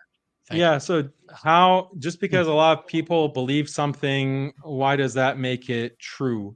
So I agree that just because something is popular does not in and of itself make it true. The belief in God, or the belief that harming others for no reason is wrong, the belief in law of contradiction, those are not just common, they're common because they're biological. And that tells us something important about the way the human mind works. It tells us something important about how we understand reality.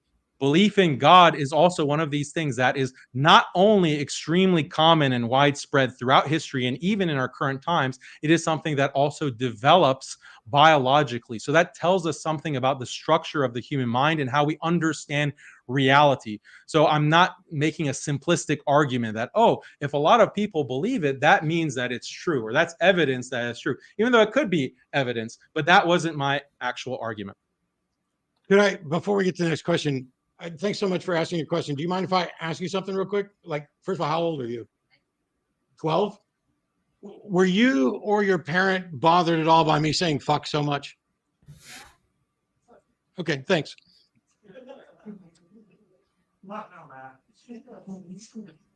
Great parenting. I was in the Navy for 8 years, and it's just a habit, but also words aren't magic. And people who spend more time focusing on whether or not I uttered a specific phoneme than the actual concept of what I'm conveying, that's all I need to know. Next question. Yeah, my question is to Daniel. Secular humanism promotes freedom on, let's say, human rights, and you are against human rights, right? No, I'm not Okay. against human rights. I just want a balanced understanding of what is actually a human right. Okay, so are you against your right that's going to be protected on a secular humanism, or just other people that you disagree with? No, my rights are not protected as a Muslim under secular humanism. As a Muslim, my countries are being bombed because they lack secular humanism. My people are being killed because they are not following secularism. In this country, I'm being monitored. I'm put on watch lists. Muslims are put on travel bans. Muslim views, if you express your Muslim views in universities, you'll be kicked out of departments because you're not abiding by liberal secular principles. Yeah, personally, privately, you can be a Muslim and be, you know, in a science department or a history department. But if you start talking about Islam as a value system that deserves to be respected and deserves to be implemented politically, then you're an Islamist and you get kicked out of these departments. So no, as a Muslim, I don't feel like I have this religious freedom within a secular society. Secular humanism imposes atheism on the population. That's why atheism increases. It's not because of the inherent rationality or compellingness of atheism. It's because atheism has to strip people of their natural intuitions and brutalize them into making them into atheists. And that's what the French Revolution was about. That's what the communist revolution in Russia, where they annihilated tens of thousands of churches, tens of thousands. They murdered Orthodox preachers and priests. Look at the enlightened totalitarianism from Napoleon and how many churches he abolished and destroyed. This is the history of secular humanism, and it's all on the basis of maximizing liberty, maximizing equality. Secularism, secular humanism. This is the actual bloody, brutal history of it. So, Again, this is just a very inaccurate way of describing it. Again, you can link certain things to a religion like Islam, like certain horrible things that have happened, in a way that you can't link them to secular humanism. It's a completely inaccurate comparison, and you can't just blame it for those things. There's a lot of variables, a lot of factors that you know, drove Napoleon to do what he did, or what happened in the French Revolution, and so on and so forth.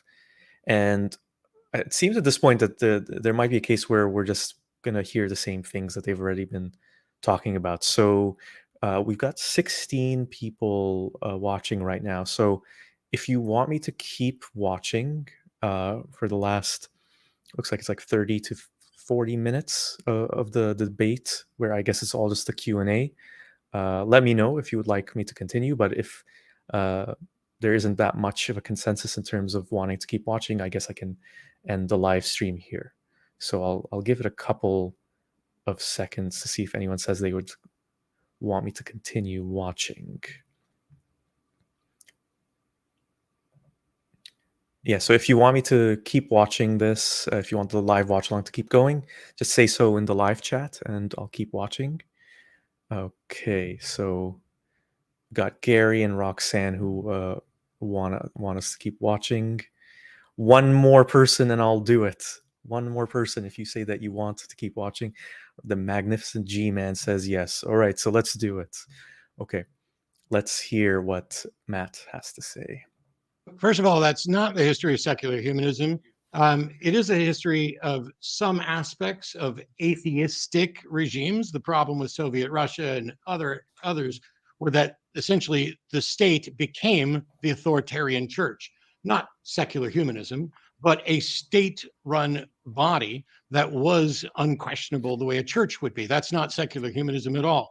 Daniel has to invent a fiction about secular humanism trying to impose atheism. And for the record, I would object to any Muslim anywhere being on any watch list merely because they're Muslims. I would be interested in having somebody go through your browser history, considering what you've actually advocated for. But Yeah, but you're joking about it, but you do advocate for restrictions. People who have you just don't want to hear what comes after the but, do you? All right, never mind. Fuck it. Let's go through his browser history. Yeah, see, I mean, this is like you make these points, but I make these points and you stop me from actually going to the end of it. You are actually making the point for me. As I said, I'm opposed to it. And while it might be interesting to find out what's in Daniel's browser history, I don't think that I have enough information to warrant actually doing that or allowing anybody else to do it. Thank you for finally letting me finish the thing that almost exonerates your ass. What a moron. My question for you is, in Islam's version of freedom, does that include the liberty to not believe in Islam anymore? And how much disagreement is there amongst scholars? Yeah, there's no disagreement on scholars. So I've discussed this, have many videos on apostasy punishment in Islam. And the idea is that every community and every culture has rules that punish or stigmatize defection, like leaving the group. Even social media, you express certain views, you're going to be banned from the community. You can't be a part of the community because you violated community guidelines. In order to maintain a community and a society, you have to have certain rules to prohibit certain types of speech, certain types of ideas. Every religion has these kinds of restrictions. Every culture has these types of restrictions where they punish defection, and Islam is no differently than this. So yeah, so that Christianity. Just to clarify, the punishment for an apostate like myself for leaving Islam, in his viewpoint, is death. So he's saying that people like me should be killed. And the argument from someone like him will probably be, well, it's there to be so harsh because it's a deterrent. But even if it's meant as a deterrent, it still means that someone like me would be put to death in his envisioned society. And the reality of what would happen was, if I was living in a country, what a horrible country it would be if someone like this person was in a position of power, people who fought like him were anyway, I would just hide it. I wouldn't be a Muslim inside, but I would pretend to be one outwardly.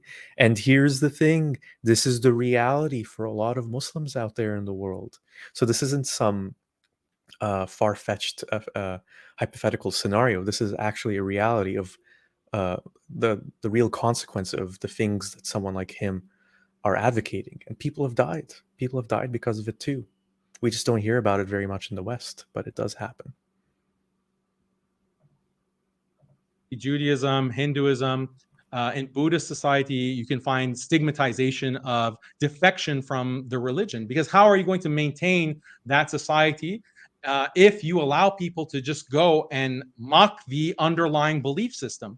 And this is exactly what we find within secular society as well.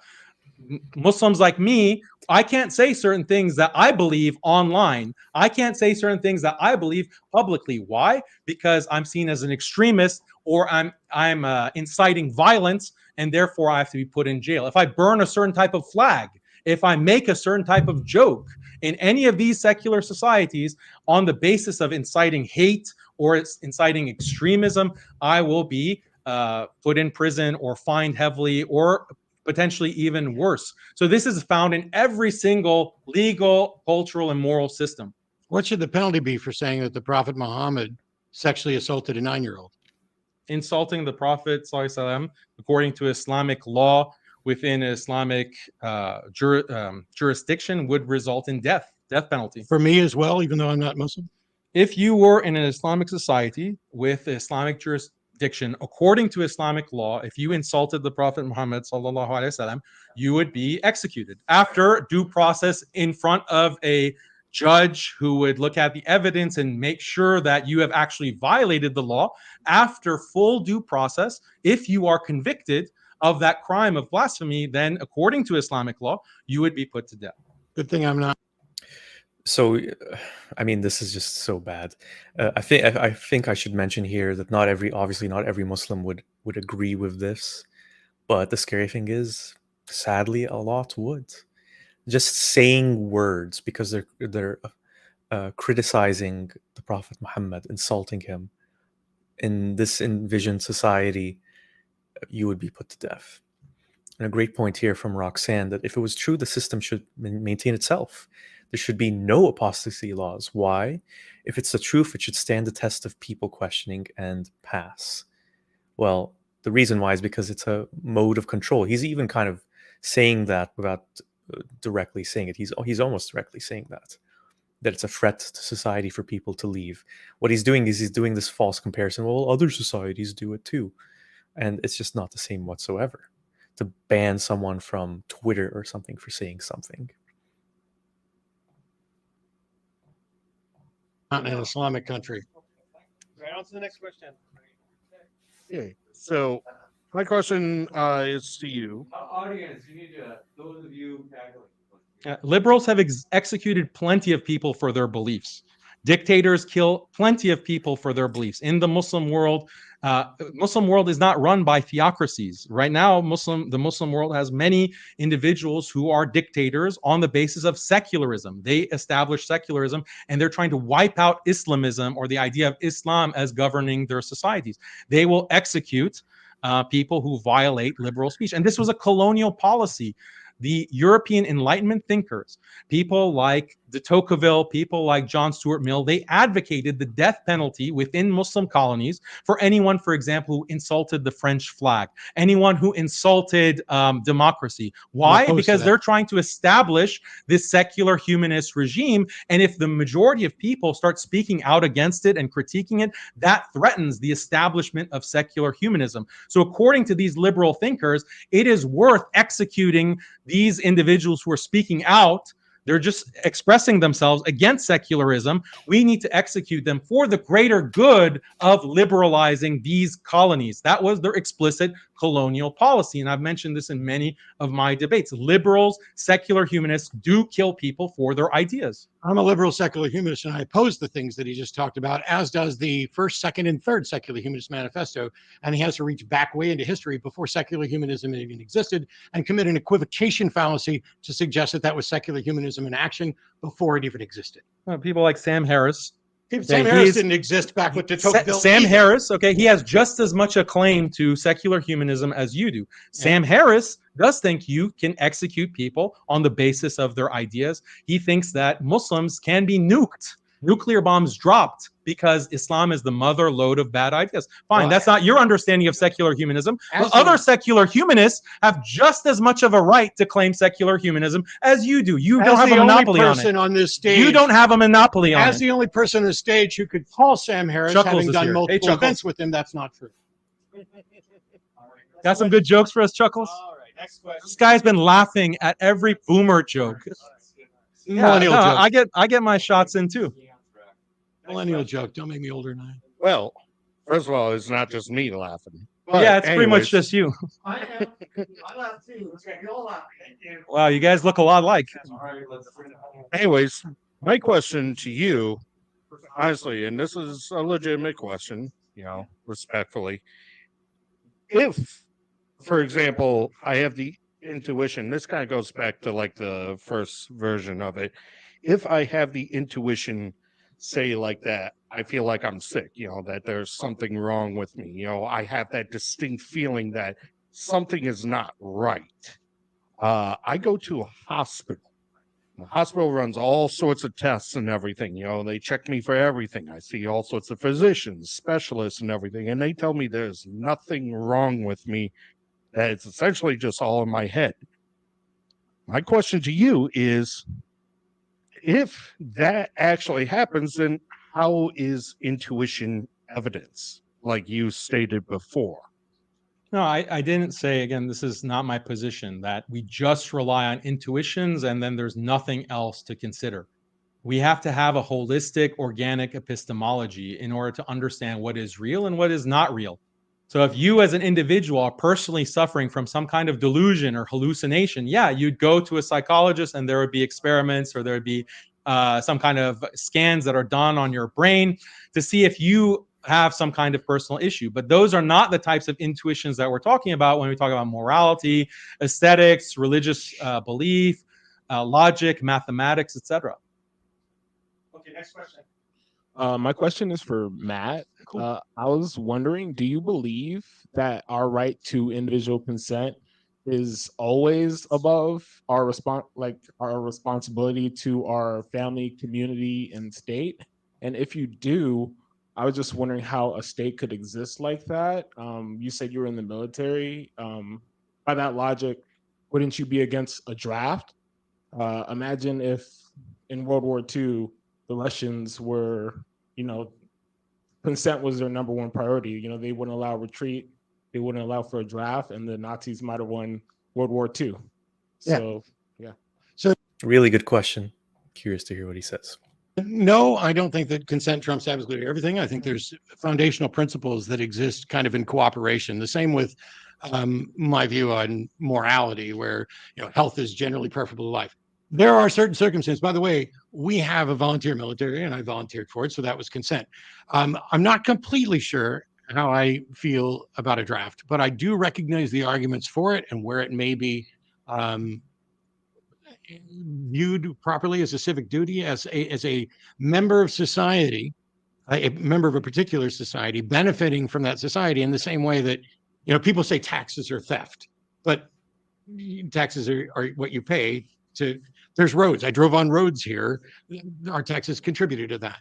I can whine all day long about how my taxes don't go to things that I wouldn't want, but there are some things that you sacrifice in part with your social construct with whatever country you're living in. And if I wanted to, I could pack up and I could go move to a Muslim country, and I would then consent to whatever their laws, including them killing me over, mocking the prophet. And that would be me doing it. The biggest problem in agreeing to it, consenting to it, the biggest problem in this is that we have people who are born into a contract that they didn't consent to. And this is another reason why I'm in favor of making sure that we educate people so that they know what their rights and their responsibilities are. So in much as I'm not a free speech absolutist, but I value free speech. I'm not a consent absolutist, because otherwise, how could you lock somebody up in prison? You can argue they consented to being locked up in prison by virtue of them violating the law and, getting caught, if you didn't. But there are people who go to prison innocent. And I think those people have a cause of action to oppose those things. So no, I don't think that free speech is absolute. I don't think that consent is absolute. They are foundational principles. And in much the same way that I value a right to death with dignity. My friend Dave Warnock is dying of ALS. He does a show on Tuesday nights. And if Dave wants to end his life, I think he should be allowed to. And I think anybody who wants to end their life when their suffering has exceeded what they're willing to bear should be able to do that. But I also think that we as a society have a responsibility to make sure that people aren't running around willy-nilly killing themselves for taking a permanent action for something that's temporary. So there's a balancing act in there. Secular humanism is not about. Yeah, I'm checking to see if the video froze up or if that's just what the video is like. Let's see. Asserting here's the position and we've got it right. All secular humanism is doing is saying we want to get better. It looks like the original video is just frozen for some reason, but the audio seems fine, so we'll just keep going. And I'll just say that I completely agree with everything that Dillahunty is saying here. Very well said, as is usually the case with him. At getting better, and so we're going to use the best tools that we can find for doing that. So secular humanism advocates for individual happiness and maximizing freedom and equality. You can't consent or you can't opt out of being born on Earth. And you have international human rights law that imposes that secular humanism on every single person on the globe. You can't opt out of it unless you're going to get on a rocket and go to Mars. This is a non-consensual system that is imposed on everyone by force. Next question. So a question for Matt. So if we were to develop some technology that will allow us to determine whether or not if like a certain animal likes something or is enjoying something or wants something reliably, would you then be in favor, or would you then be okay with like a man having like sexual relationships with his like pet monkey, if like they both consent, if they both want it and they both are happy with it? Or would you be in a law, or would you be in favor of a law banning this? So, in the science fiction realm, where we can determine whether or not another animal has consented to an action, I would favor their consent as long as. So if they're happy with something and if they want something, it's like a monkey wants a banana. So I'm trying to answer this. Happiness alone is, wow, cut from the same cloth. The most important question of the debate so far, the question of animal consent with a sexual relationship. I mean, let's see what he has to say. Happiness alone is not enough. The fact that you do something that makes someone happy, or the fact that they derive pleasure from it, isn't enough. It is a component of whether or not they're going to enjoy it, but it's not a component of consent. Consent needs to be an informed, enthusiastic consent. And there needs to be a demonstration that you understand the consequences, which is why kids can't consent. You need to understand the consequences of this and that you are consenting to the responsibility of that act. If we had a science fiction device that showed that any other non-human animal was able to cognitively comprehend and consent, then I would have, well, I don't know of any grounds under which I could object. But in that scenario, if somebody came up with grounds to object, then we'd have to consider that as well. But generally speaking, it's about consent. Yeah, the grounds are that it's an animal. Yeah, that's a good ground. Maybe we should just kill it. Yeah, that's what our food supply is based on. Okay, let's next question. Slightly irrelevant, but everybody who's not a virgin in this room has gotten funky with a monkey. So for Daniel, George W. Bush was famously a right-wing conservative, not a liberal. He was a Christian who advocated teaching creationist pseudoscience in public schools. So what did Bush ever do or say that gives you the idea that he ever expressed support for either secularism, humanism, or liberalism? Yeah, so this is the issue that we had in our debate actually last year. I'm defining liberalism as the maximization of freedom and equality, the pursuit of individual happiness. That's why I'm defining as liberalism, not left-wing, right-wing. If you look at George W. Bush and even his father and their justification for sanctions against different countries, invasion of different countries, which I know that you oppose, they didn't cite the Bible. They didn't cite Christian principles, or they didn't cite the Crusades. Repeatedly. The justification on the basis of the government taking action, the executive branch taking action, and Congress approving that military action was on the basis of spreading freedom and democracy. And that was what was sold to the American people, not, oh, we're just trying to convert them to Christianity. So I'm judging that action on the basis of the ideals that were expressed. And that's why I'm saying that this is a perfect example of secular humanism leading to the deaths of millions, the displacement of tens of millions. And this is only the most recent example. History is littered with examples of these ideals, these values being explicitly cited by proponents of secular humanism for the purpose of war and invasion. That's the only way that liberal secularism has spread in history. It's only spread through violence and imposition and death and sanctions. That is the historical record. We also have to. Well, once again, this is a complete mischaracterization. And the person who asked the question, I think, did a good job of pointing out, well, this person wasn't a liberal, and then he kind of shifted what his definition of liberal was. Wasn't secular, that seemed to be glossed over, isn't a humanist. And again, he just has this whole narrative in his mind of what the Western world is like. That's really odd to me, especially considering that he lives in the Western world. So I don't understand how he can be so off. Note that you did not answer the question. Moving on to Herbert Walker Bush, who said that atheists could not be citizens because this is one country under God. Where did he ever advocate anything? Did he secular implement or any humanist? policies? Did he implement any policies or legislation that So he was a put stealth teeth to secular that? humanist? Like he just Okay, so he they're, just they're expresses that. anti-secular and they're anti-humanist, but according to you, because you get to redefine things however the fuck you No. want. No, you just don't Hey, understand. don't say Aaron. Oh, I fuck. just don't The problem, understand. as we saw in your previous debate, you have comprehension problems. So just go sit down. Excuse me. Go You're sit the one down. that Go made sit up the down. shit Go sit about down. atheism. Show's over for you, Aaron. You got Okay. spanked once. Go Okay. sit down. Go to sit down. Sit Okay. down. Hang, 60-year-old who hang- dyes his hair and looks like a hipster. okay. I'm trying to. So first The personal attacks with this guy, like, this is awful. of all, Yeah, I get asked As- the question. oh I my answer the God. question. The question was So directed for- to me. No one asked for your comment. hey, James, if a question is not directed to me and nobody asked for my comment, do I still get to do it or does this guy get to shut me down? Sometimes we do it, and then depending on the time, though, Sure. this one we Uh, want to just to get. I'm not for maximal freedom. That's a cartoonish misrepresentation that he's using like that. But if you want to think that the Bushes were secret secularists, cool. All right, next question. Cheers from the Bay Area. This question is for Daniel.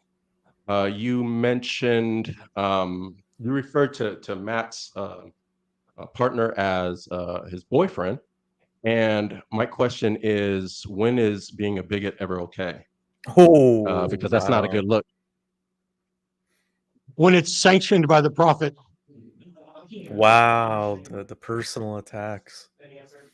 Yeah, I don't know. I just thought he had a boyfriend. I thought he was gay. I didn't know. So he corrected me. He says he has a girlfriend. Okay. You're a liar.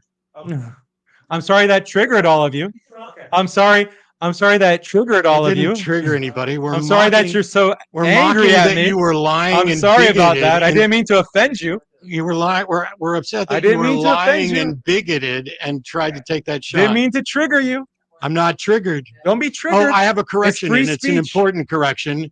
I was reminded I'm not a millennial. I'm Gen X. That's what Gen X people do. See, I'm not a boomer. I'm Gen X, but I'm not so young to be millennial. So I'm Gen X. Thank you. Next question. Thank you. Yeah, this one for Daniel also. Islam goal is to make every individual a slave to God, right? Am I right? Say that again. Islam goal is to make every individual a slave to God. A slave to God. A slave. Islam's goal? Goal. Yeah. That's your question? No, that's a follow-up Continue. question. Yeah, continue the whole question. Okay. How is it from a human perspective or standpoint? How is it a good thing for a human being a slave? How is it a good thing for a human to be a slave? Yes. Yeah, so it's an acknowledgement of the reality that we are all created by God and he's all powerful. So we are to acknowledge that as the purpose of our creation. That is what is beneficial for us in this life and the next life. That's the Islamic theology. So the idea of slavery, it's slavery to the Almighty, to the Creator, as opposed to your ideology, as opposed to other people, as opposed to it's a higher metaphysical level of recognizing what is actually real and the reality of our world, which is that God is Almighty and He controls everything that exists and He has power over everything that exists. He has knowledge of everything that exists and He is the sublime and almighty. The recognition of that is the slavery to God, the submission to God, and that's what Islam means. Okay, next question. About compelling. An accurate description, I would say, from Haqiqatjou. I mean, I suppose if someone was a Muslim, they would clarify further that it's not the kind of slavery that you think of, amongst us human beings. It's one where it's rewarding because you are following the bidding of and the commands of the Creator who loves you. So obviously, it's a good thing to just be in awe of His power and to worship Him. And yeah, it really is a slave mentality. A few people are saying that in the live chat. So Gary says, yes, spend eternity at the knee of a cruel and jealous entity. And Rory says, yeah, either be my slave or go to heaven and go to heaven, or burn in hell. Factors of religions. I was Competing? wondering, Compelling factors of religions.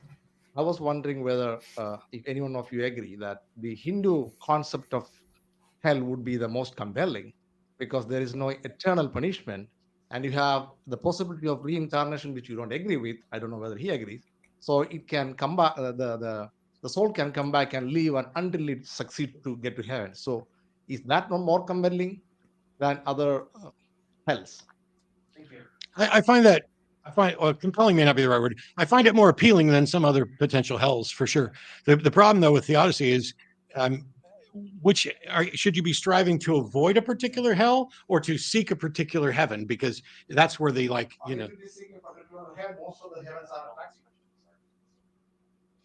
Yeah.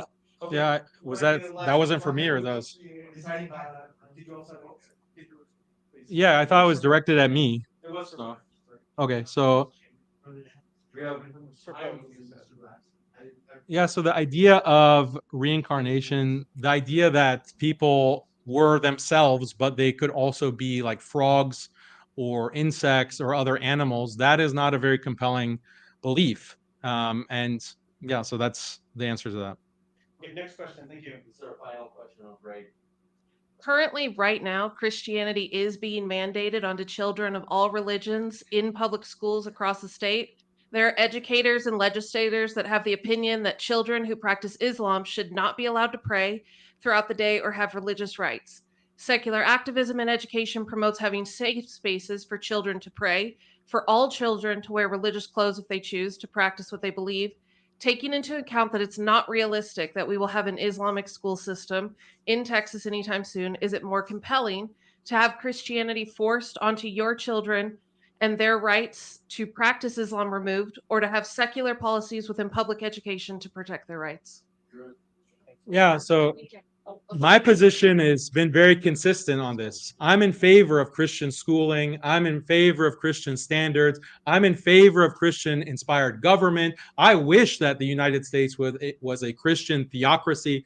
That would be a much better situation for Muslims like me. It would be a much better situation for families who are Muslim or non-Muslim Christian. It's just an overall better system to have a Christian-inspired country or a Jewish-inspired, Judaic country or other traditional religions than a secular humanist nation based on secular humanist or atheistic laws. So I've been very consistent on this. Now, if it were the case that they would force me and my children to believe in Christianity, then we would just leave. We would leave the US, but still, would that Christian theocracy that we couldn't live in, objectively, would that be a better place for the people in it, for the population in it, than an equivalent secularist country? Definitely the Christian theocracy or the Jewish theocracy or the Hindu theocracy, whatever, that would be better than the alternative of an atheistic secularist society. That's because of the nature of traditional religion. Traditional religion doesn't sacrifice everything on the altar of individual happiness and freedom. That's what makes them superior, because they actually can at least make an attempt to preserve institutions like marriage, family, community, things that people care about and find valuable. Secular humanism destroys all of that. We're at the 10:30 mark. I do want to keep our promise to our speakers and let them go. I want to give a huge round of applause. Thank you very much, gentlemen. A little point before we get to the huge round of applause for this wonderful, amazing debate. Did you notice how he just dodged the point that the person asking the question was making, that it was actually these secular principles that gave Muslims more rights? Ignored and said, no, a Christian theocracy would still be better. But yeah, okay, I guess this might be the end. Let's see the round of applause for, I would say, a really poor showing overall from both these guys. Really, really sad to see it. And it's been a true pleasure. A true pleasure. Wow. Thanks for coming tonight, folks. We really appreciate it. I just want to say thanks for that question. I have nothing to add. We'll let his answer stand. Thank you very much for coming tonight, folks. Have a great drive, a safe drive home, and we hope to see you at DebateCon in Dallas, November 4th. Thank you. Thank you, guys. Thank you. And folks, if you're watching at home via the live stream, DebateCon 4 by Modern Day Debate is going to be on November. I guess no no applause there. And I guess no handshake between these two individuals. I would be very surprised if they did shake hands. So I guess that's that. Yeah. 3 hours and 25 minutes after 3 days. We're finally done. Thank you for everyone who joined me in this long journey of watching this whole debate. Lots of interesting things to explore. There was drama. There were threats. There were insults. There were great points made by Dillahunty throughout. There was a fascinatingly bizarre thought experiment about Pleasure Inc., which is supposed to be the only pleasure-seeking metaphor for secular humanism by Haqiqatjou in part 3. I suppose part 1 was my favorite part because that was the closest one to an actual debate. Let's see if there's any differences in the poll results. So a few more votes, but about the same, 88% for Dillahunty in terms of winning part 3 of the debate, 12% for Haqiqatjou. So yeah, thank you everyone. Thank you for everyone in the comments. In the live chat too, for participating. And I just want to ask everyone again, if you haven't already, please like this video, subscribe to my channel, and if you are able to, I'd really appreciate if you also comment on this video. You can also find the links for part 1 and 2 in the video description. You can catch those if you haven't seen them. The full debate is also linked in the video description for all 3 parts that I have on my channel. And yeah, otherwise, thank you so much to everyone for being here, and I'll be back with another video soon. Take care, everyone.